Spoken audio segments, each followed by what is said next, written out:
요셉과 함께 그 시대의 사람들이 애굽에서 다 죽고 애굽의 새로운 왕조의 바로는 이스라엘 백성들을 학대하기 시작합니다.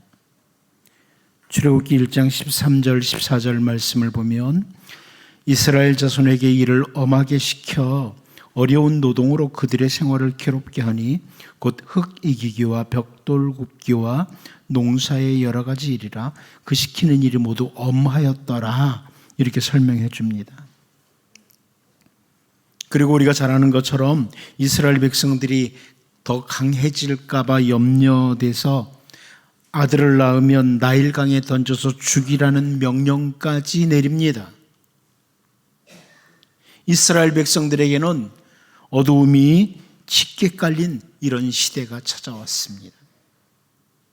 그래서 출애굽기 2장 23절을 보면 여러 해 후에 애굽 왕은 죽었고 이스라엘 자손은 고된 노동으로 말미암아 탄식하며 부르짖으니 그 고된 노동으로 말미암아 부르짖는 소리가 하나님께 상달된지라, 이렇게 말씀합니다. 이스라엘 백성들의 부르짖음을 들으신 하나님께서는 약속하신 대로 그 백성을 애굽의 압제로부터 건져내시는데 모세와 함께 그 노예로 있던 땅에서 나오도록 하십니다. 이스라엘 백성들을 추격하던 애굽의 바로와 군대가 홍해에서 수장되고 애굽을 떠난 지 3개월이 되던 그날에 이스라엘 백성들이 시내 광야에 도착하게 됩니다. 모세가 시내산에 올라갔는데 하나님께서 모세를 통해서 이스라엘 백성들에게 우리가 잘 아는 말씀을 주십니다. 출애굽기 19장 5절 6절이죠.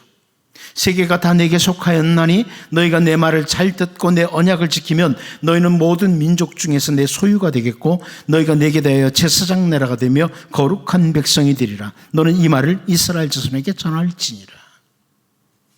제가 자주 설명드렸던 세굴라 언약입니다. 하나님이 주신 말씀, 이 말씀은 한마디로 뭐냐면 이스라엘 백성들에게 새로운 시대가 시작됐다, 이것을 보여주는 말씀입니다. 새로운 시대가 시작됐다. 이제 하나님의 언약 백성, 세굴라, 하나님의 특별한 소유가 된 백성들로서 새 시대가 시작된 겁니다. 더 이상 애굽의 노예가 아니라 하나님의 특별한 백성으로 모든 민족 중에 제사장 나라로 하나님이 시작하시겠다는 겁니다.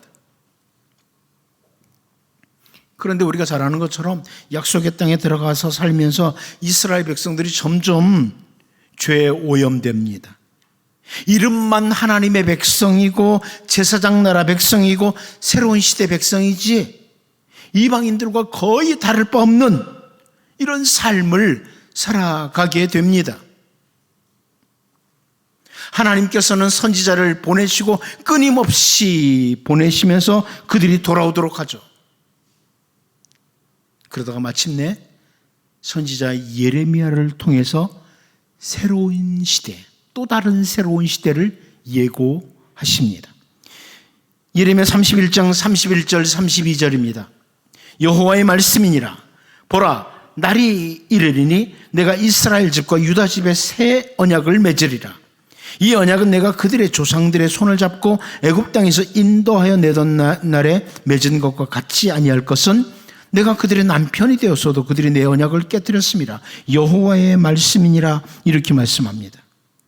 모세와 함께 애굽에서 나온 이스라엘 백성들과 언약을 맺으심으로 새로운 시대가 시작되었었거든요. 그런데 계속 죄를 지으며 이방인들과 다를 바 없이 살아가는 그들에게 다시 새로운 언약을 맺겠다, 다시 새로운 언약을 맺으면서 새로운 시대가 시작될 것이라는 선포의 말씀입니다. 다시 새로운 시대가 시작된다. 여러분, 오늘 본문 말씀은 그 선지자 예레미야를 통해서 선포된 또 다른 새로운 시대의 시작, 예수 그리스도로 말미암아 시작되는 새로운 시대의 시작에 대해서 설명해 주는 말씀입니다. 이제 오늘 본문 말씀을 같이 살피면서 이 새로운 시대를 시작한, 예수님과 함께 새로운 시대를 시작한 우리들이 주님의 백성으로서 더욱 감사하며 신실하게 걸어가는 주님의 언약 백성으로 살 수 있기를 바랍니다. 첫 번째로 모세와 예수 그리스도입니다. 새로운 시대의 시작에 대해서 모세와 예수 그리스도를 요한은 언급해주고 있습니다. 본문 17절을 다시 한번 읽어보겠습니다. 봅니다. 시작. 율법은 모세로 말미암아 주어진 것이요 은혜와 진리는 예수 그리스도로 말미암아 온 것이라. 모세와 예수 그리스도가 비교되면서 설명이 되고 있죠. 모세로 말미암아 예수 그리스도로 말미암아. 피조물에 불과한 모세와 로고스이신 예수님, 하나님의 아들이신 예수님과는 도무지 비교할 수 없는 비교의 대상입니다. 비교할 수 없는 비교의 대상이죠. 모세와 함께 시작된 새로운 시대도 사실 이스라엘 백성들에게는 엄청난 감격과 감사의 제목이었습니다. 모세와 함께 새로운 시대를 시작할 때 이스라엘 백성들은 정말 감격스러웠죠. 우리가 바로 하나님의 세굴라다, 하나님의 새로운 백성이다, 특별한 백성이다 이러면서죠. 그런데 이제 하나님의 아들 예수 그리스도로 말미암아 새로운 시대가 시작된 우리들, 새로운 시대를 시작하는 우리들은 불평과 원망이 아니라 감사와 감격 속에서 살아가는 것이 마땅한 것이라는 것을 사실 확인할 수 있습니다. 히브리서 기자는 히브리서 3장 5절 6절을 통해서요, 또한 모세는 장래에 말할 것을 증언하기 위하여 하나님의 온 집에서 종으로서 신실하였고 그리스도는 하나님의 집을 맡은 아들로서 그와 같이 하셨으니 우리가 소망의 확신과 자랑을 끝까지 굳게 잡고 있으면 우리는 그의 집이라. 이렇게 설명해 줍니다. 하나님의 종으로서 신실했던 모세, 하나님의 종으로서 신실했던 모세와 함께 이스라엘이 새로운 시대를 시작했었어요. 그런데 이제 우리는 종이 아니라 하나님의 아들이신 예수 그리스도와 함께 새로운 시대가 시작된 겁니다. 구약의 선지자들은 예수님과 함께 시작되는 이 새로운 시대를 멀리서 바라보면서 소망과 함께 꾸준히 선포했습니다. 예수님과 함께 시작되는 새로운 시대. 선지자 스가랴는요, 스가랴 13장 1절에서 그날에 예수 그리스도의 날입니다. 그날에 죄와 더러움을 씻는 셈이 다윗의 족속과 예루살렘 주민을 위하여 열리리라. 예수님께서 이 땅에 오심으로 새로운 시대가 시작되면서 죄와 더러움을 씻는 셈이 열린다. 이렇게 선지자 스가랴가 예수님과 함께 시작되는 새로운 시대를 선포했습니다. 스가랴는 스가랴 14장 6절에서 8절 말씀을 통해서도요, 그 날에는 빛이 없겠고 광명한 것들이 떠날 것이라. 여호와께서 아시는 한 날이 있으리니 낮도 아니요 밤도 아니라 어두워갈 때 빛이 있으리로다. 그날에 생수가 예루살렘에서 솟아나서 절반은 동해로 절반은 서해로 흐를 것이라. 여름에도 겨울에도 그러하리라. 이렇게 그날 예수 그리스도로 말미암아 시작되는 새로운 시대에 대해서 선지자 스가랴가 선포를 했습니다. 한 곳만 더 보면 선지자 아모스도 아모스 9장 11절을 통해서 그날에 내가 다윗의 무너진 장막을 일으키고 그것들의 틈을 막으며 그 허물어진 것을 일으켜서 옛적과 같이 세우고 이렇게 선포해주고 있습니다. 다윗의 무너진 장막, 무너진 다윗 왕조를 다시 일으켜 세우시는 분, 다윗의 후손 예수 그리스도로 인해서 새로운 시대가 시작된다. 이것을 선지자 아모스도 선포해주고 있는 겁니다. 예수님으로 말미암아 새로운 시대가 시작된다.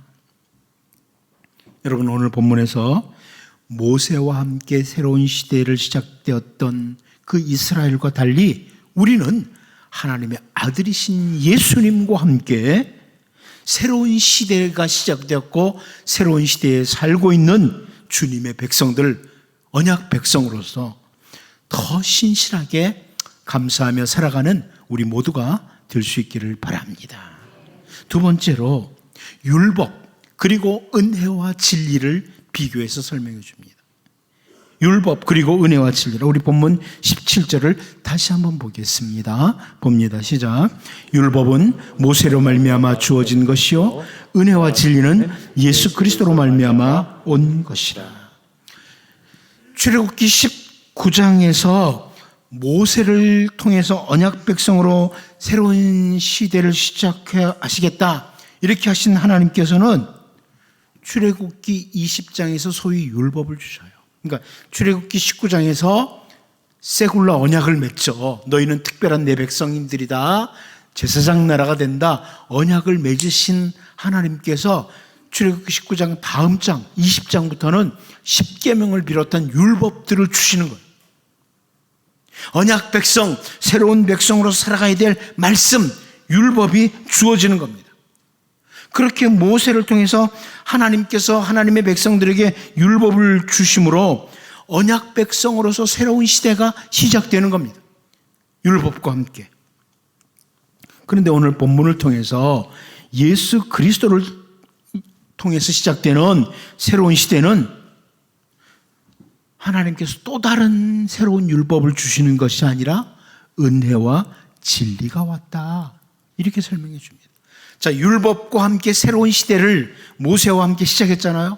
그 이제 죄로 말미암아 넘어진 이스라엘 백성들 새로운 시대 시작하려니까 새로운 율법을 주시겠다. 이게 아니고 또 다른 새로운 율법이 아니라 은혜와 진리를 주심으로 은혜와 진리가 옴으로 새로운 시대가 시작됐다.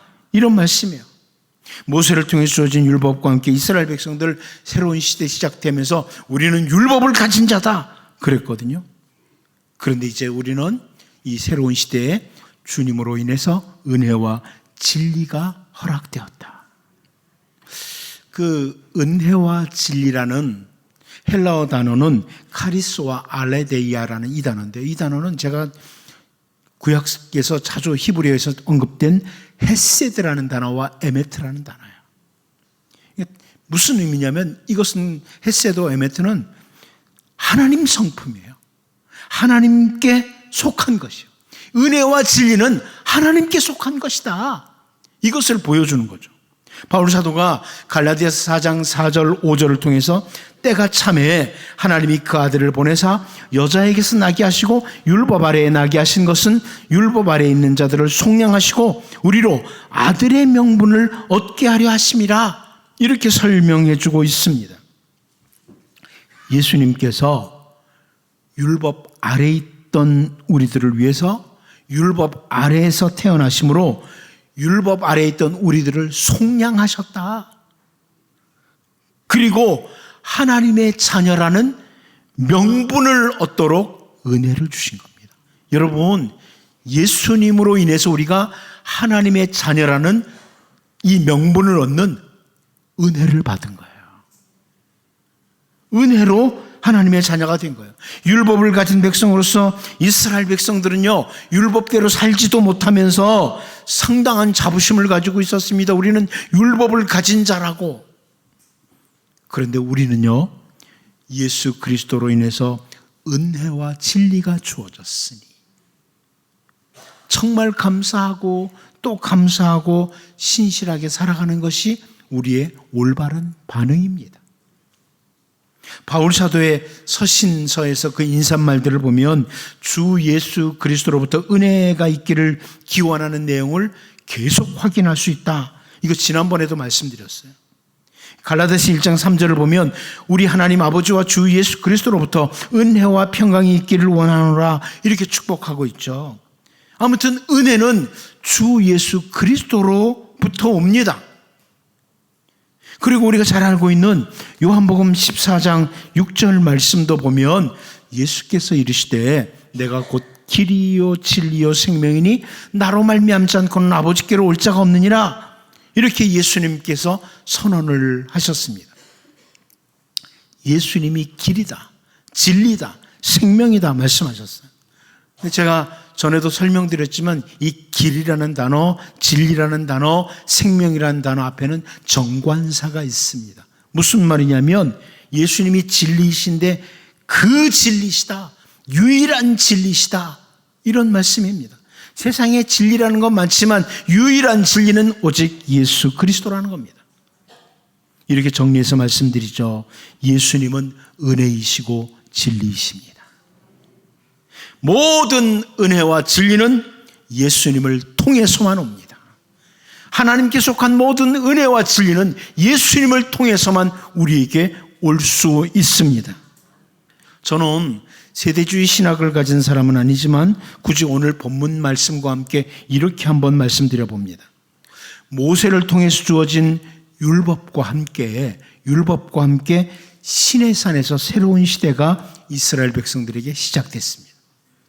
그런데 이제 우리는 시내산이 아니라 갈보리산 위에서 주 예수 그리스도의 십자가로 인해서 은혜와 진리가 오므로 새로운 시대가 시작되었습니다.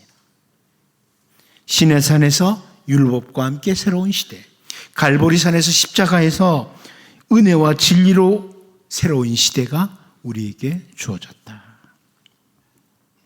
우리 주 예수님은 산상보훈 가운데 마태복음 5장 17절을 통해서요, 내가 율법이나 선지자를 폐하러 온 것인 줄로 생각하지 말라. 폐하러 온 것이 아니요 완전하게 하려 함이라, 이렇게 말씀하셨습니다. 구약 성경을 폐하시는 것, 율법을 폐하시는 것이 아니라 율법을 완성하시는, 그러므로 새로운 시대를 시작하신 분이 예수님이십니다. 예수님은 율법 아래에 나셔서 율법을 완성하시고 우리들에게 은혜와 진리를 허락하신 것입니다. 여러분, 모세를 통해서 주어진 율법과 함께 새로운 시대를 시작했던 이스라엘 백성들과 달리 오늘 우리들은 주 예수 그리스도로 말미암아 은혜와 진리가 왔고 새로운 시대가 시작됐다. 이것을 기억하고 새로운 시대를 살아가는 주의 백성으로 더욱 감사하고 신실하게 살아가는 주의 백성들이 될 수 있기를 바랍니다. 마지막 한 가지 더 봅니다. 주어진 것과 온 것의 차이입니다. 주어진 것 그리고 온 것에 대해서 말씀합니다. 새로운 시대가 주어진 것이 있고 온 것이 있다. 우리 본문 17절을 다시 한번 읽어보겠습니다. 봅니다. 시작. 율법은 모세로 말미암아 주어진 것이요 은혜와 진리는 예수 그리스도로 말미암아 온 것이라. 자, 여기 왔다, 이 단어는 발생했다, 생겨났다, 이런 단어예요. 그래서 새번역 성경은 이렇게 번역해 줬습니다. 율법은 모세를 통하여 받았고 은혜와 진리는 예수 그리스도로 말미암아 생겨났다. 좀 더 헬라어에 가깝게 번역을 해준 거죠. 모세를 통해서 주어진 것이 있고 예수 그리스도로 인해서 온 것, 생겨난 것이 있다는 이 비교를 통해 새로운 시대가 차이가 있음을 보여줍니다.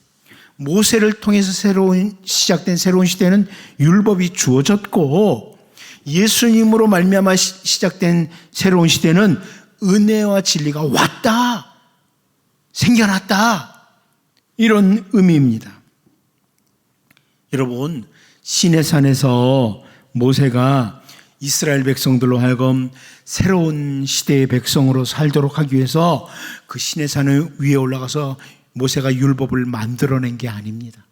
이제 새로운 백성으로 살도록 율법을 하나 만들어보자, 이래가지고 만들어낸 것이 아닙니다.